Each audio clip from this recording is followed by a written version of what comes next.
Hey, everybody, grab your goat, grab your harp, grab your blues guitar, because this week the Witches Movie Coven is taking you down the blues highway right to the Crossroads. Yes, the 1986 film Crossroads with the one and only Ralph Macchio. I was so surprised by this movie, I must say. I'm not going to talk about it yet. But let me introduce everybody. I am Patti Negri. I am one of your hosts. This is Black Phillip. We have, of course, the beautiful and wonderful and magical Heather Greene back here from the throes of death and COVID. But she's with us again. And her Black Phillip even has his own guitar case. That is awesome. Wow. Okay, Heather, introduce yourself. We'll just go around in a circle. Oh, okay. Hi, I'm Heather Greene. I'm an author and a book editor and a journalist. And my book, Lights, Camera, Witchcraft, is a journey into witches and witchcraft in American film history. I guess that's it. That's who I am. And I'm so happy to be back here after COVID. A week and a half of fun and joy trying to fight through that. So yay, I'm back with my Coven family here to talk movies. And we missed you terribly, all of us. All right, Richard-Lael. Please allow me to introduce myself. I am a man of wealth and taste. I've been around for a long, long year and stole many a man's soul and faith. Pleased to meet you. Hope you guessed my name. My first name is Richard-Lael. If I were just Richard, I would be. And I am a psychic medium. I used to be a psychic small, but I gained some weight. So now I'm a nice medium. But I will tell you the truth is that unlike most psychics who are all love and light or all doom and gloom, I'm a happy medium. And where is the drums, Jason? I know. I'm gonna bring one down from upstairs or out from the garage. So yes, I am known as the gentleman psychic. I'm here in New Orleans, and at least for now, until the spirits move me, I always like to say I go where I'm not needed. So I'm here in New Orleans. You can find me here. Thank you very much. Jason Mankey. I don't know. That was such a great introduction. I just want to leave. I mean, that was a mic drop introduction. I mean, that was the best in the history of the show. It's going to be its own clip. But I'm Jason Mankey. I've written a bunch of books. I've written 9 books for Llewellyn so far in my life. This is probably my favorite one, The Horned God of the Witches. It seems appropriate to plug this one since we'll be talking about Scratch and the devil and things of that nature tonight. I'm a witch. I live in Silicon Valley. I'm in a lot of covens. This might be my favorite one. Thank you very, very much. And I am proud to introduce not Courtney. We wish Courtney well. She's unable to join us today, but a dear friend, actually one of my favorite people on the planet, sitting in is, what is it? Oh, I thought it called you Don Williams. That just came. Don Williams. Matthew Surratt. Welcome, Matthew. Thank you so much, Patty, and thank you, everybody. It's so good to see everybody. I am a Salem witch. I just moved last year in a feat of a lot of Crossroads magic, thanks to Courtney Buckley and friends. And I am a psychic medium here in town. I do a lot of various things in various traditions. I think I have 6 or 7 altars from various East and West traditions. And I am excited about this film tonight. So I did about an hour's worth of homework in 20 minutes. Especially since my bachelor's is in music ed. So I'm very excited about this one. Yay, that is good. Yes, I am Patti Negri, again, one of the hosts. You might know me from The Witching Hour or working with my boys, Zach and the guys on Ghost Adventures, or Paraflix, or my school, University Magicus, of which Richard-Lael is also one of our prized teachers. So other than that, Crossroads. I had never seen it before. Crossroads. Richard-Lael, for those who perhaps haven't seen it, do you have an unbiased explanation of the film? I certainly do. So it chronicles the life of Britney Spears and baby. I'm just kidding. That's the other film by the same name. No, this is a story that took a moment for me to get into, but it is the story about a young man in New York who works in a nursing home, and he is certain that this fellow that is in this nursing home is the same person who worked with Robert Johnson, who of course is a blues legend. And speaking of which, at one point is said that he met the devil at the Crossroads and was able to play these great guitars that he was never able to play before. And so this blues man is hiding in this nursing home, and this kid, he studies, he's a savant, he studies classical music, and he goes in with the express purpose of working so that he could meet this person he's pretty certain is the blues legend. And the old man says to him, yeah, you got to get me out of here. If you get me out of here, I will give you the 30th song that Robert Johnson was given by the devil. I'll help you, but you got to get me out of here. So they go on this cross country tour via bus and then hitchhiking, where they meet a young woman who is also on her own journey, and they get down into Mississippi. They absolutely forego Georgia. The devil did not go down to Georgia this time. He went down to Mississippi, and instead of a fiddle made of gold, it was, of course, the guitar, where they end up at the Crossroads. They have come back. They've played so many gigs, and this kid, he thinks that he's already this blues legend. He thinks in his mind, and he gets a heap of medicine, where the old man says, you're not anything. You are nothing. You are not as good as what you think you are. You're not Robert Johnson. You are not. And so he loses the girl that he was they met along the way. He loses her, and the blues man says, every blues song begins with a relationship that was once. And then they've met the assistant of the devil. I think he's the assistant of the devil, who has changed his name from Legba to Scratch. And he says basically, well, I'm at the Crossroads now. I'm here to collect your soul. I'm here to collect. And the man says, well, I need it back. So the kid says, no, you could, if we win, you let him go. And if you lose, you can have my soul. So they end up by going to this blues club, where this heavy metal rock and roller is challenging this kid who is a classical music savant. And of course, the kid can play classical music on guitar that for some reason messes with the mind of the other fellow, and then white savior complex, and then the end, everyone is happy because white savior saved blues. The end. Roll credits. That's it. Thank you. Now we have the movie in a nutshell. There's a lot of buses, there's a lot of guitars, there is a lot of music. Heather, is this movie in your book?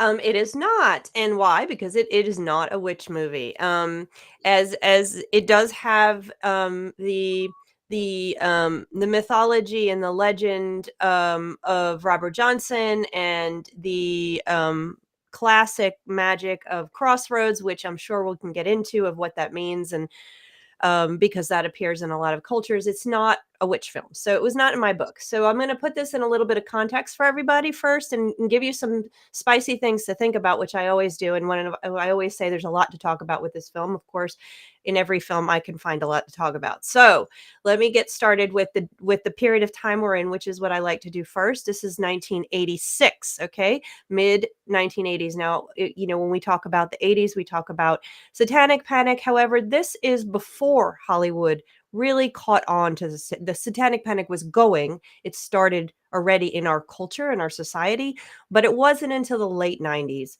the late 80s, excuse me, that Satanic Panic movies and themes really started to hit. Even though there's a devil in this one, it's not related to the Satanic Panic.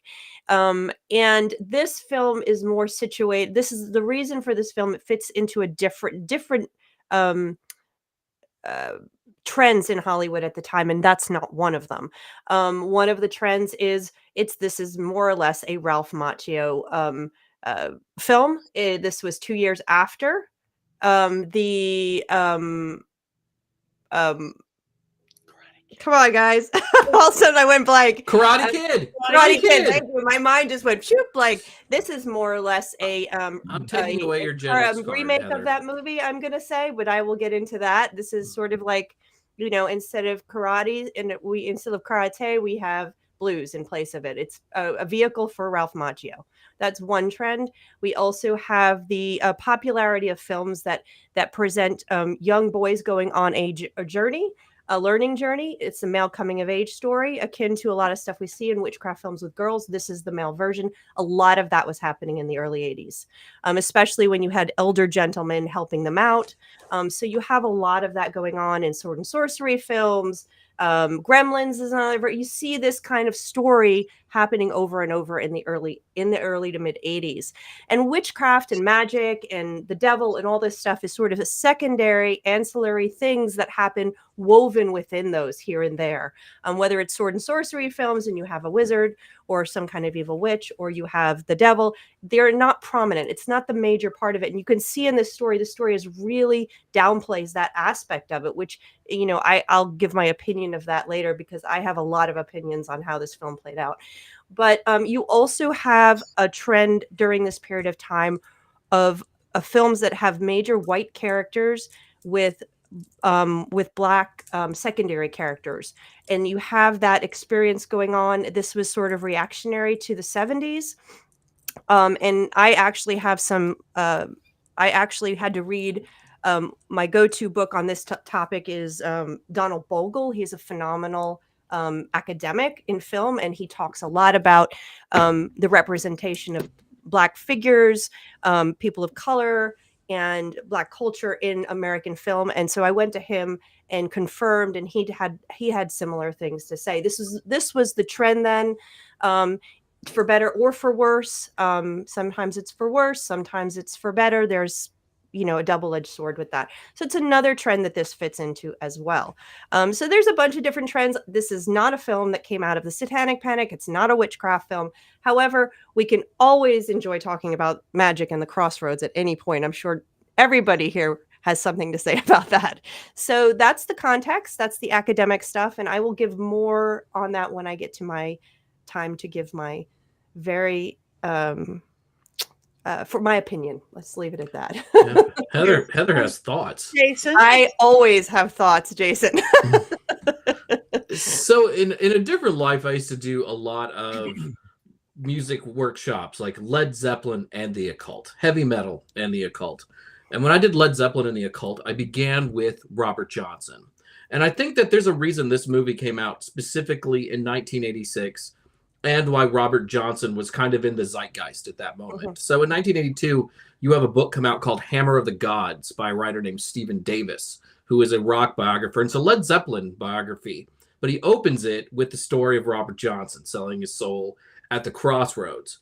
And then he suggests that Led Zeppelin sold their soul to the Crossroads, with the exception of their bass player, John Paul Jones. So this story is now percolating in the culture again, and it had been there sort of since the 1960s. The Robert Johnson myth is very fascinating to me because during his own time, Robert Johnson was not a star. Robert Johnson, hopped on trains to get from show to show. He had one very, very minor hit called Terraplane Blues. He was not somebody that most people were familiar with, and he was not particularly famous. And when he died, there were people who were disappointed he died, obviously. But the world did not go, oh, I lament the loss of a genius, because most people didn't know who he was. Enter the 1960s in England, where there are a bunch of kids who love American blues. And record labels are putting out lots and lots of albums by American blues artists. And they go, oh, we have these recordings by this guy named Robert Johnson that we've been sitting on for a long time. We can put them out, and then we don't have to pay anybody any money. That would backfire later when his heirs would go, no, give me some cash. But so they put out this album called Robert Johnson, King of the Delta Blues. And what happened was people were like, oh, this guy must be king of the Delta blues singers, even though he really wasn't thought of that way in his time. However, he deserved to be thought of that way in his time. Robert Johnson was a musical genius, and if you go through his catalog, it's really terrific, but nobody really listened to it until the 1960s. The idea that he sold his soul at the Crossroads is also later. During the 1930s, it was thought that a different blues man by the name of Tommy Johnson had sold his soul, but by the 1960s, it was good for record sales to also hint that perhaps Robert had sold his soul to the devil. So there's a little extra context because I'm excited to talk about this all night. I have Robert Johnson lyrics up on my computer to talk about magical stuff. I'm ready. I've been ready for this all day. Okay, go. Well, You're no. I think Matthew needs to talk for a little while, though. I mean, we got to take turns.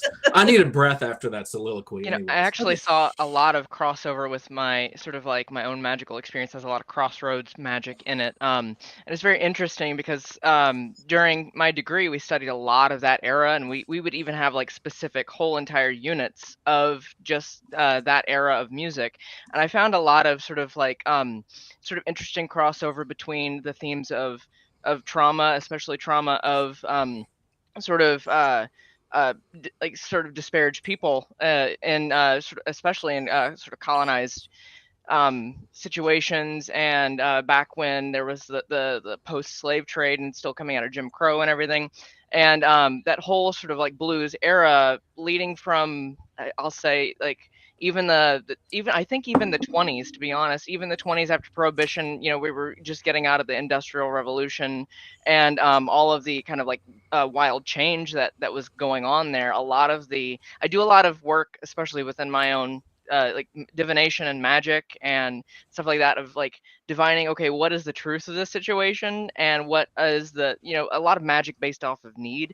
And I saw a lot of the similar themes, especially you would get with the sort of the Crossroads magic, the magic based off of need, and those peculiar scenarios. So it was fun to watch for what I did get to see. It was fun to watch the hopping around, you know. And Richard-Lael, I know you and I can relate on that front quite a bit, in that sort of aspect. But it was very interesting to see how sort of the storylines and the sort of quote unquote sort of what they called magic, which has a lot of, like you said, you know, Jason and Heather, about the folkloric devil implications. That has nothing to do with the Christian devil. It was very interesting to see how they kind of worked with that adversarial energy and flowing in there. It very much reminded me of sort of for some random reason I got Robert Frost in my head halfway through.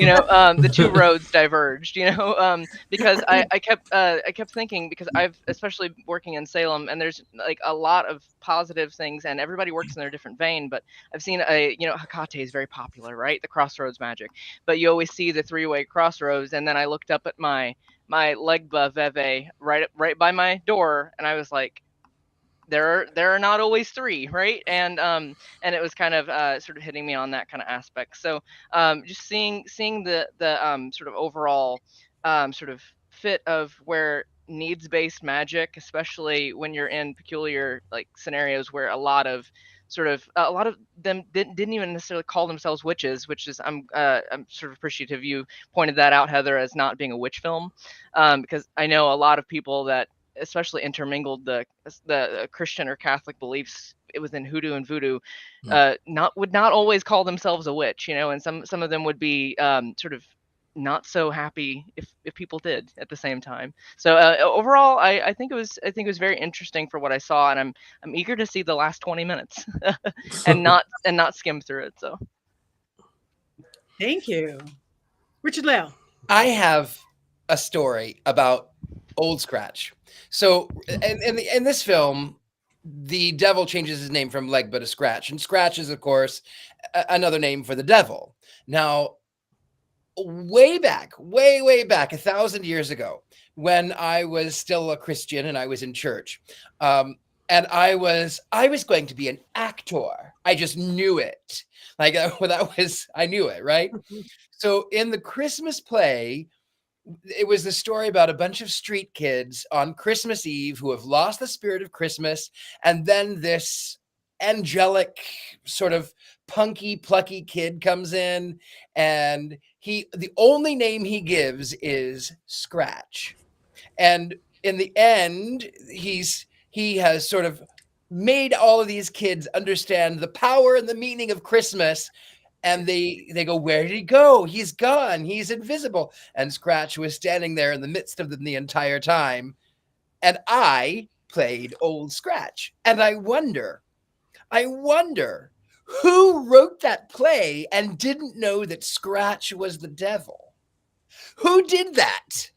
But nonetheless, it kind of makes me laugh in my own mind because, I've been playing the devil for a very long time. Over 100 years. Oh, much longer than 100 years. Are you kidding? Hundreds. Thank you. And you must be very good to your body because it's the only one that you get. And now, a warning.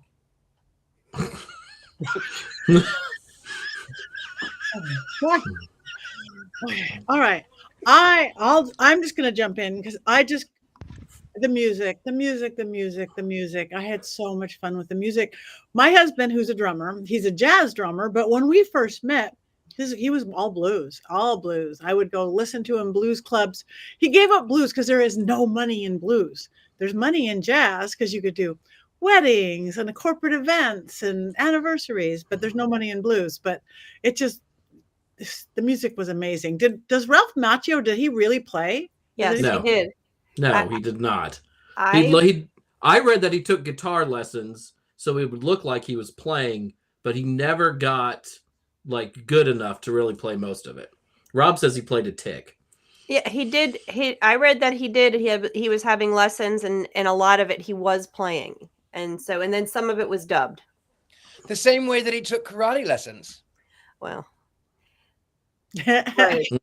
I personally appreciated the fact that they actually included, and this is a nerdy moment for me, but actually included a nylon stringed guitar with the proper grip, and for the classical stuff, which I didn't expect would work so well with blues. But I enjoyed the moment where he was playing the Mozart, and he tagged it with the blues riffs at the end, and it almost for a second reminded me how kind of pretentious some of those environments could be, because we were always goofing around, as Patty says, swinging off the chandeliers in music school. I like that Steve Vai plays a little Paganini during his runs. Yes. In the final contest, which is also interesting because Paganini was said to have sold his soul to the devil as well as Robert Johnson. So that was very, very clever, in my opinion, and a nice little wink if you know what you're listening to. The devil's trills. Allegedly, people said that Paganini was playing things, but his fingers weren't where they were supposed to be on the violin, and it must have been the fingers of the devil playing back. And those who would see him in the theater said that in the back of the room was a very distinguished gentleman with a mustache and a goatee. Richard-Lael? Richard-Lael is now 550 years old, ladies and gentlemen. You've heard it here. Oh, I'm much older than that, darling. Coming. Thank you for the flattery. Well, and no wonder some of them would have thought that they made deals with the devil if they looked at the sheet music, especially. I know Paganini. I dated a violinist in college, and half the time I looked at the sheet music, nobody would have known if she would have been off in that kind of way. So, and I think it continues even to modern artists even now when it comes to the old school artists and the classical artists. You see it even in opera and in an old school symphony. It's very common theme. Well, what I love about Robert Johnson, when you listen to the recordings, it was just him and his guitar in the studio. There's no overdubs. There's nobody else playing with him. But sometimes it sounds like there's a rhythm guitar in the background while he's playing lead guitar, and he's doing it all by himself on 6 strings, which lends itself to people thinking, oh yeah, he must have sold his soul to the devil in order to do that. And that's the genius of Robert Johnson. If you sit back and you really listen to it and you get into that guitar nerdiness, which apparently some of us are truly into. So I'm super happy to have Matthew here tonight. Yeah, my main instrument is pipe organ. And with the 32 pedals and many different knobs, many keyboards, I had to have 3 people assisting me in one of my recitals in college. And there were many nights I was beating my head off the console thinking, you know what, maybe I should have sold my soul. You know, I never actually played. I played the piano many, many years ago. I was never very good at it. I played the cornet like this, you know, so I was never very good. But, you know, I changed my mind. I've decided now that I will actually become a minister so that I can have a massive organ pumping behind me. We need that drum. Snare. We really need that I drum think I have a tonight. snare in the back somewhere. We'll have to pull it out. Richard-Lael, you come back into town, depending on the era, I've got you for 1886. I've got one on the wharf in storage. Amazing. You know what? I actually have one right over here. I don't know if you can see it. I have one right here. Yeah. This was for a completely different film. This was actually on Abraham Lincoln Vampire Hunter. Wow. Wow. So you Fun. know that one right there. But it Mine- doesn't work. It just looks pretty. Like me. Mine still works, and I use it for seance, which is kind of cool. So, yeah, all of this music mixing with magic. This is a perfect night. I love it. Music is magic. To me, it's the purest form of magic. That truly, if anybody wants to see what magic is, do music. Absolutely. And that's one of the reasons I did not like this movie. Okay, tell us. Oh. Go ahead. So here's my opinion. So we are a very musical family, and there's always music playing. And you know, we sing, we dance sometimes because I like to dance. My partner plays guitars. We've got tons of them, drums, everything. Or we're just listening to music all the time. And blues is one of those standbys. It's often just playing in the background when we're just doing other stuff. So we love it. It makes our lives magical. Like we're talking about, the magic of music is something that I can't even describe, that connection. Some of the first spells I did used music as the basis. I mean, without knowing anything else. But besides that, this getting away from, the brilliance of the real Robert Johnson, and getting away from, all of that and looking right at this film, I was very disappointed, because loving music, loving blues, loving the cultural power of blues and the origins of it and the historicity of it and all this stuff, this movie falls flat. This movie does not do any of that justice. And, when I watched this movie, I was super excited. I was listening to, you can turn that light off all you want, Jason. I'm going to stand by my This is a Ralph Macchio vehicle that was more or less a carbon copy of the Karate Kid. They said, oh, Ralph Macchio was really popular. I have this young white kid who finds this old guy from a different culture and learns an art form from that culture, and then ends in a giant battle and wins. So what? And by the end of the movie, it really fell flat to me. It didn't capture anything about the blues. It didn't capture it didn't capture any. I have a whole story. If they could make this movie, I have the plot scenario that would make this movie powerful. I wanted an aha moment where I just loved the old guy. I wanted to be about his journey back to his heritage. I wanted to really sink down deep like an armchair into the blues and its history and the culture of it. This movie does none of that. Yeah, and simply it is seasoning. purpose. It's so flat lines, and I just was like, okay, this is. They said, how can we do the Karate Kid over? What can we do? Okay, let's use Black culture instead of Japanese culture. Blues. Let's make him be a blues guitar player. Oh yeah, okay, he can learn that. It is. That's what this is. So there are moments that I enjoyed. There's moments. The moments that I enjoyed were Joe Seneca's character. What's Willie Brown? Willie Brown. Willie Brown has some really great comments. He has some really good lines in there, and there's some good interaction that come out of him. Other than that, I was like, I'm waiting for Ralph Macchio to do his his karate thing and where's Mr. Miyagi, and then I'm like, okay, this was and they didn't do I wanted there to be more emphasis and power and spiritual power of the devil aspect of this. Why did Willie well, we know why he made the pact, but why did he never get to the height? He said, I never got to that. Why? And why didn't the devil go after him all those years? Why was this man 80 years old and still walking around? The hellhounds hadn't gotten him after 4 years or 10 years or whatever the pact was. I wanted more of that. I wanted more of that mysticism. I wanted more of the culture it came out of. I wanted that part. I didn't want the this is a white kid who is nice to black people, so he must be the good guy. There was so much surface level Hollywood garbage, and it was just like they just took the Karate Kid and put it on the Xerox machine, Xeroxed it and colored the karate with blues and drew in a little guitar. Okay, we got a new movie. Let's go. I just remember that moment. That's my take.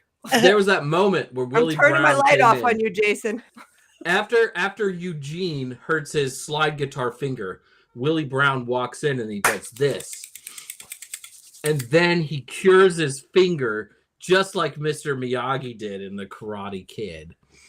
That's not true. But I agree with you. Yes, there's definitely some parallels between The Karate Kid, though this film was written before The Karate Kid came out, at least according to the Wikipedia article.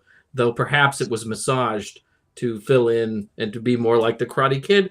But it's 1986. It's a quick movie. It's very superficial, but it's fun. At least it goes to Mississippi. At least it doesn't pretend that you're going to find the blues in suburban New York or something, right? I mean, it could have been much, much worse than the things that you're criticizing. Yeah, it could have been worse, but the whole picture. I must admit, I've never seen The Karate Kid.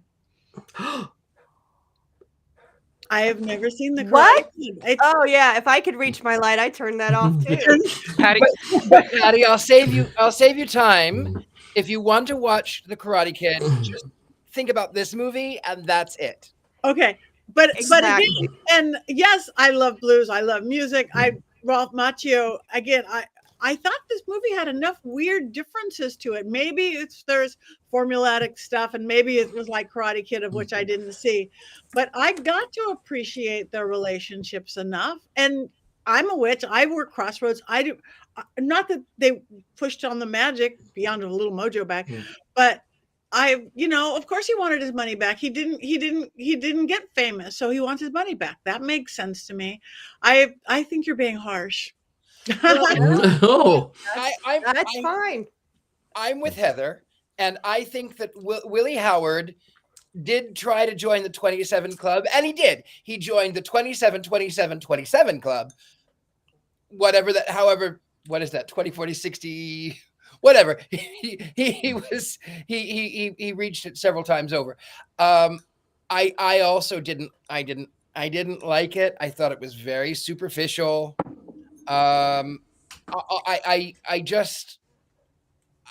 thought that what I did enjoy the flashback scene of the supposed devil at the Crossroads from Robert Johnson. I thought, and he says, Robert Johnson says, well, I got nothing but $3. Oh, your money's not going to do anything around here. Just sign here. Oh, and those $3, I need some gas. I thought that was quite good. And then when the same character comes in with his lady friend in a more modern car, in a more modern setting, and hey, you want to ride? No, we're not talking to you or your slur. We're not talking to you. We want Legba. And then, of course, he appears and he's dressed as he would have dressed in the 20s, which is, I did like that. But overall, I didn't like that the older gentleman, Willie Howard. I didn't like the fact that he couldn't walk. He couldn't walk. Oh, now I can walk. It was sort of like, I get it. Ha ha, funny. He's got his Cadillac, which is his wheelchair. But I overall I didn't like the white savior. I didn't like it, and I'm glad that he was replaced in Back to the Future. Mhm. I as somebody who loves blues music and finds all that mythology fascinating in the history of hoodoo and conjure, the fact that they even name check the Crossroads is amazing to me, and the fact that they don't use the word the devil is pretty cool to me. Now, it would not have been Legba at the Crossroads, but most people think that when people did go to the Crossroads, and they did go to the Crossroads for things. I have quotes right here, like, these were taken in the mid 20th century, people talking about it. One informant said, you go out there to the forks of the road. Oh, this is my favorite one. If you want to learn how to make songs yourself, you take your guitar and you go to where the road crosses that way, where a crossroads is. Get there. Be sure to get there just a little before 12 that night so you'll be there. You'll have your guitar and you want to play a little piece there by yourself. A big black man will walk up there and take your guitar and he'll tune it. And then he'll play a piece and hand it back to you. That's the way I learned to play anything I want. And there are hundreds of these stories. And they never say the devil. It's always very clear. They always say the big black man, the black dog. Sometimes it's an animal. And most scholars think that it goes right back to Africa with particular deities, Egba, Pombagira, Exu, Ishu. These were all deities of the Crossroads, and these were all deities who opened the way and teach wisdom to people. And, that they might have not been actually saying, I'm going to go talk to Pombagira, but that memory is there, right? About how to do these magical things. And this movie doesn't really do it justice, but it name checks it just a little bit. And there aren't very many Hollywood movies that do those sort of things. So to me, it's always exciting when I get to watch this movie again, because it has these things that I love, these little pieces of folklore and myth that are so ingrained in rock and roll. There's a reason I have long hair. It's not that I play instruments well. It's just because I love the music so very, very much. And I'm not going to argue about the white savior things. I mean, yes, a guy named Eugene playing the blues is hilarious. And really, there's so many things that could be better. But I have to give this movie credit for at least trying to do some things that were a little bit different in 1986. Yeah, that's what I thought. It was different.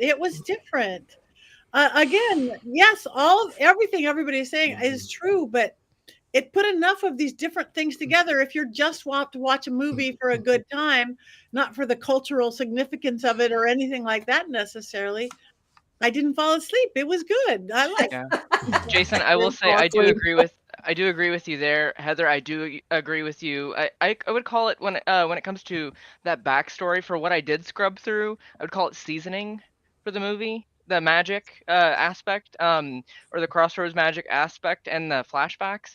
But like, honestly, if there were similar movies that had more like folk magic, Crossroads magic in them, I would probably rather watch this film rather than watching it with those. I'd probably watch it with Oh Brother Where Art Thou and Holes, in that kind of genre. So I could see where you're kind of going on that kind of realm. I'm kind of like finding would one argue that this film is creating a crossroads of opinions where they're all technically correct, but also we can see them various ways? And I don't know, it strikes the inner Buddhist in me, ironically, to pull it back to the Karate Kid Asian sort of thing there. Just to clarify, the movie has an entertainment value, and that's fine. I was not entertained by it because I would have enjoyed a different story. I'm not looking for my entertaining movies. Film school breaks you of the ability. You can look at movies on different levels, and I always do. And this movie, for me, failed the entertainment level because I'm not saying I wanted an ethnographic study of the blues and stuff. That's a different movie. What I wanted was something that was going to move me. I wanted something that felt a story that was about the blues and Robert Johnson that brought me to the point of what it feels like when you actually listen to their music. This movie didn't, and I think it failed the story. And I think the opportunity was there. I think if it hadn't been a Ralph Macchio vehicle that was carbon copy of the other movie, they could have done it. And I have that storyline written. I know exactly how to fix it. And this one was, oh, I'm sorry, I didn't mean to interrupt. No. All I was saying is that I'm not looking for an ethnographic study. I'm not looking for or that. Those are different movies and they exist. What I was looking for is this movie, a light movie that just was balanced differently and that actually gave you those moments. And the changes to this to make it that movie would be how long a cut was, how long they lingered, the interaction between the characters, the recasting of Ralph Macchio, because then it would have taken it out of the realm of it being him. And I don't hate him. I just didn't, he did nothing for me in this movie. And so the changes would have made the movie a Hollywood entertainment movie, but it would have given us the depth and the power. It would have felt like as powerful and moving as the music itself. And that was what bothered me so much. I'm like, because I love listening to the blues, and I have a partner that plays the blues almost every night on his guitar, which is decorating. You can't even see it. What happened to it? I brought the blues guitar for decoration, and it seems to be. Oh, there it is. Yes. Ta-da! There's the blues guitar I listen to every night. And so it was disappointing on that level. But it's Did not you see this movie as a I've ever kid? seen. Did you see this movie as a kid, Heather? Yeah, I did. I forgot about it. I totally forgot about it, and I didn't think I had. And then I'm watching it. Oh yeah, I saw this movie. This was one of those movies that played on a loop on HBO when I was a kid. Did you really? And of course I was like, oh my God, that's Steve Vai. That's Steve Vai. We Right? didn't even talk about that scene. Yeah, and so I will admit that I also have deep history with this film because I always wanted, I'm really just a failed musician, turned into a writer because I have no musical ability. So, that's what I always wanted to be. So this movie resonates with my 14-year-old self pretty hard. Yeah, I was gonna say, Heather, I can see where you're coming from on that aspect too, more so because now I can't fully sit through a symphony, without analyzing it since I wrote so many papers on them. But yeah, I think this would have been very a sort of a movie that would have probably done well shown in one of those classes that I took, and could have related more to those populations. Rather than solely, I think now though, Jason, I can relate to you with that though, because not necessarily failed, but the amount that I'm using my music degree is for Victorian seance right now. But I think that's where I can relate to the occult side of it more. But yeah, coming from the musical headspace of it, I guess that's where I'm like, ooh, sprinklings of magic, which I appreciate, like you said, Jason, that we're not, we're showing it in a positive light at all, I just thought the film. Go ahead, Richard. Well. I thought the film was incredibly. You don't have to be the gentleman psychic to predict it. It's so. Oh, there's a white kid who's good to this old black man, but only because he thinks that he's this connected to Robert Johnson. And of course they're going to leave New York and they're going to go on a journey. Of course there's going to be a competition. Of course he's going to win. It was to me, the film was akin to, I have a black friend. That is how I view this film. I have a black friend, and the music was good, but it was not in depth enough. It didn't delve into the magic. It didn't delve into the history. It didn't delve into why the blues are so culturally significant. And can a person who is not a person of color play blues? We could all get into the blues. Absolutely. But I think for this genre, it would have been so much better had he been a black kid from New York instead of Ralph Macchio. I mean, I was surprised, when he meets Willie Brown and he's like, "Are you Blind Dog?" And then Willie Brown's like, "No." And then later he's like, "Oh yeah, I'm Blind Dog." And I was like, whoa, I didn't see that coming at all.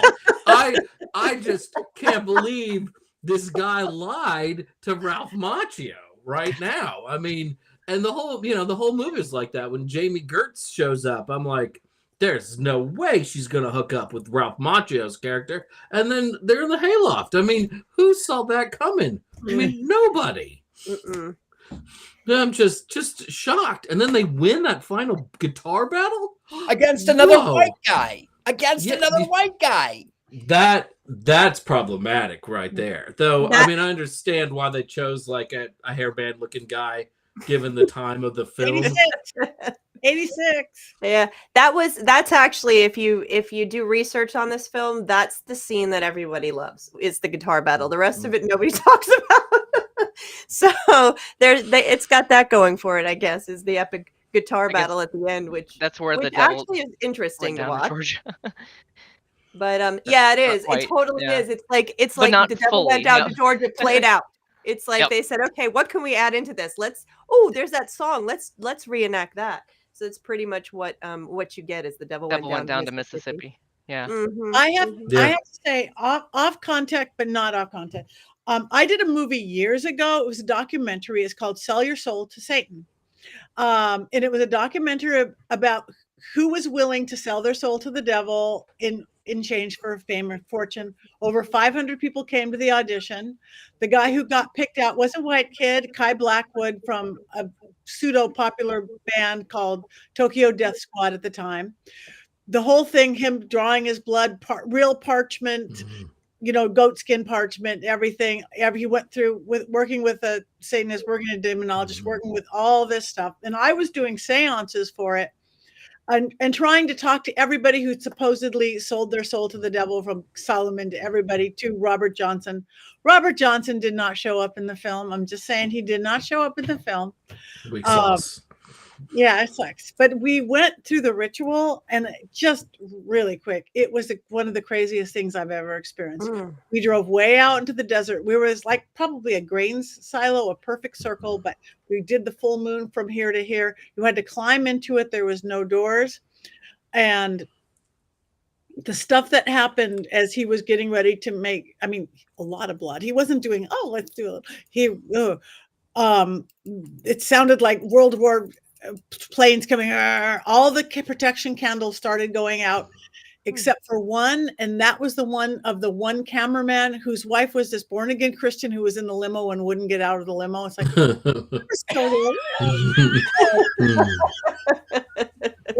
we had a he smashed the mirror at the last minute, and he didn't do it, and he wasn't going to do it because the girl who was setting the rope said don't do it no matter what. So he's not that big and famous now. But the trippiest thing was, just to tell you, he had written this whole like a legal, wrote it out. I sell my soul to say da da da da da da. If we said burn it up, it wouldn't burn, you guys. We had put a whole bottle of lighter fluid on it. It wouldn't burn. Threw it in the corner. We thought, maybe it burned. Afterwards, we're cleaning up. And they went, it went from a 8.5, 11 to like the size of this paper. On one side was all charred. It looked like 4 limbs coming out. The other side was beige as my skin, and it's still perfectly red. I, Kai Blackwood, sell my soul. It wouldn't burn. That was like, give the devil his due. Let's watch this documentary one of these days. Add that to the list. It's I want to watch this. The guy who made it good. And then it was bought by somebody who tried to sensationalize it and turn into something else. So it isn't good, but we watch a lot of not good movies. I was about to say though, Patty, that's like full circle from summoning up old Hollywood celebrities at 7. Exactly.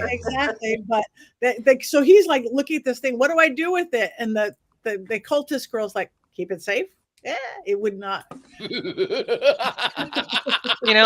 I miss that 12-inch cauldron. As you know, I have much experience selling my soul in many traditions. Yeah. Many a piece of paper that's burned like that. Very interesting. We are getting close on time, so I think what we have to do, and this is going to be oh no. Do we do the minute? No, we vote before we do the minute. We do. Yes, but I also wrote down some quotes, and Courtney's not here. I wrote too. Go do with quotes. Yeah, so there are a lot of them I can't say exactly as they were in the film. I'm going to use the word cat for one of these that is actually in reference to a body part. So when we meet Willie Brown, he says, "You don't blow no harp, you don't get no cat," which I thought was worth writing down. He also says to Eugene, "Long Island, the famous breeding ground for bluesmen," which is hilarious. That was the best quote. That was the best quote.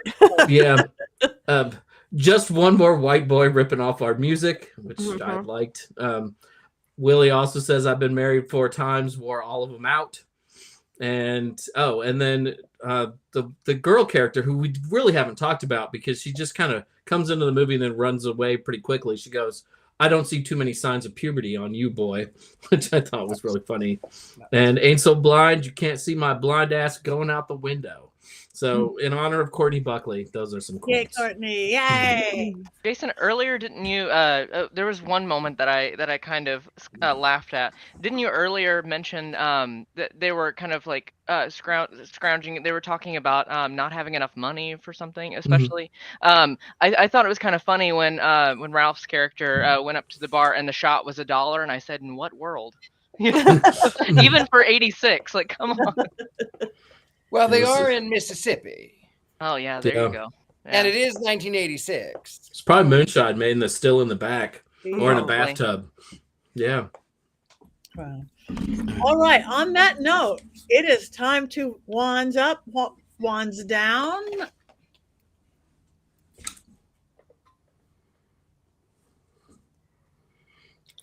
Oh, wait a minute. Hold on. I'm gonna do it. No, you're not doing a wand, Heather. No, I'm not doing a wand. Hold on. I have to get it out.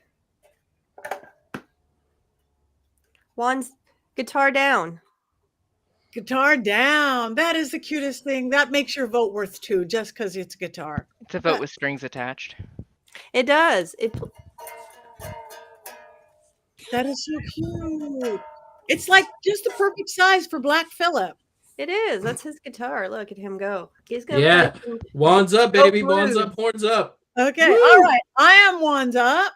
You are guitars down. 2 3/4 and Richard-Lael's down. So we are a mixed crowd today. Love you too, Tiffany. Wands up, wands up. We've got some wands up in the chat room. You guys vote. That is an amazing guitar. Yes, it is. So she gets 2 votes. Down, down. Wands up, wands up. So horns up. We got horns up. We got wands up. So you guys who haven't watched it, does that make you want to go watch it now? I would. All right. So, Jason. All right, here we go. Go back in time to an age where bluesmen recorded on acoustic guitars in dusty old studios, and enterprising young students used microfiche to look at last week's newspaper. It's 1986. 6's wackiest buddy comedy, Crossroads. And no, not the Britney Spears movie Crossroads. How old do you think Britney is? Heck, how old do you think I am? Jeez. Meet Eugene Lightning Boy Martone, a classical guitar student at Juilliard in New York City, even though Juilliard didn't teach classical guitar in 1986. Ignore that part of the story, though, because what's really important is that Lightning Boy loves the blues. He doesn't feel the blues like a man from the Mississippi Delta, but he loves them all the same. And luckily for the plot of this movie, he doesn't have any parents watching over him. Lightning Boy then meets Willie Blind Dog Brown, an old bluesman incarcerated for murder at a minimum security hospital. Yep, one of the good guys in this story is a murderer, or at least an attempted murderer. Yay, Hollywood. Eugene then breaks Willie out of jail by having him walk down some stairs. That's pretty much it, and then the plot point is lost. Eugene helped a murderer escape from jail. Eugene's life is probably over, but the film doesn't address that at all. Nope, Eugene is just going to play the blues forever now, even though it's obvious to anyone who has really played guitar for more than 2 weeks that Ralph Macchio's Eugene barely knows how to play a guitar. Speaking of Ralph Macchio, which Heather has done, you could probably easily call this movie The Guitar Kid. During the big guitar showdown at the end of the movie, I expected to hear the devil start yelling, "Sweep the guitar strap!" And just like in the Karate Kid movies, Macchio's girlfriend shows up and then just disappears, much the way this movie did when it hit theaters. It showed up for a week and then was like, "I'm leaving, bye," never to be heard from again until this episode of The Witches Movie Coven. Exactly. Beautiful. So, Thank still like it though. No, that's okay. I have my guilty pleasures. I have a few Yeah. very bad movies that I love and I will watch over and over. We will Yeah. probably never see them on this movie coven, but they exist. In So I 10 get it. years, we're going to be out of movies and have no choice. We're going to watch all of them. Okay, here we go. And speaking of movies, what are we doing next week? We are doing I Married a Witch for Valentine's Day. Oh, perfect. So everybody, I Married a Witch. It's the story of me and Ari. How wonderful. There you go. And don't forget your merch. You can get your merch. Everybody go to mysterycontrol.com. I can't read it though, so I can't see what. Would thou like to play music deliciously? Perfect.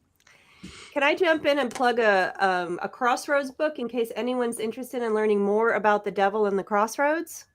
We have at Llewellyn, I worked on the book myself. It's called Magic at the Crossroads, and Richard-Lael did the foreword for it. So Richard-Lael's led it. It's written by Kate Froiler, and it is absolutely fascinating. It's got some workings in it if you're interested in working with the devil as part of your practice, or just you want to learn about the difference between the stories of the devil, the folkloric devil, the Satan version of him, and the various forms that he's taken It's and so worship. good. It is so good, isn't it? So good. It's brilliant.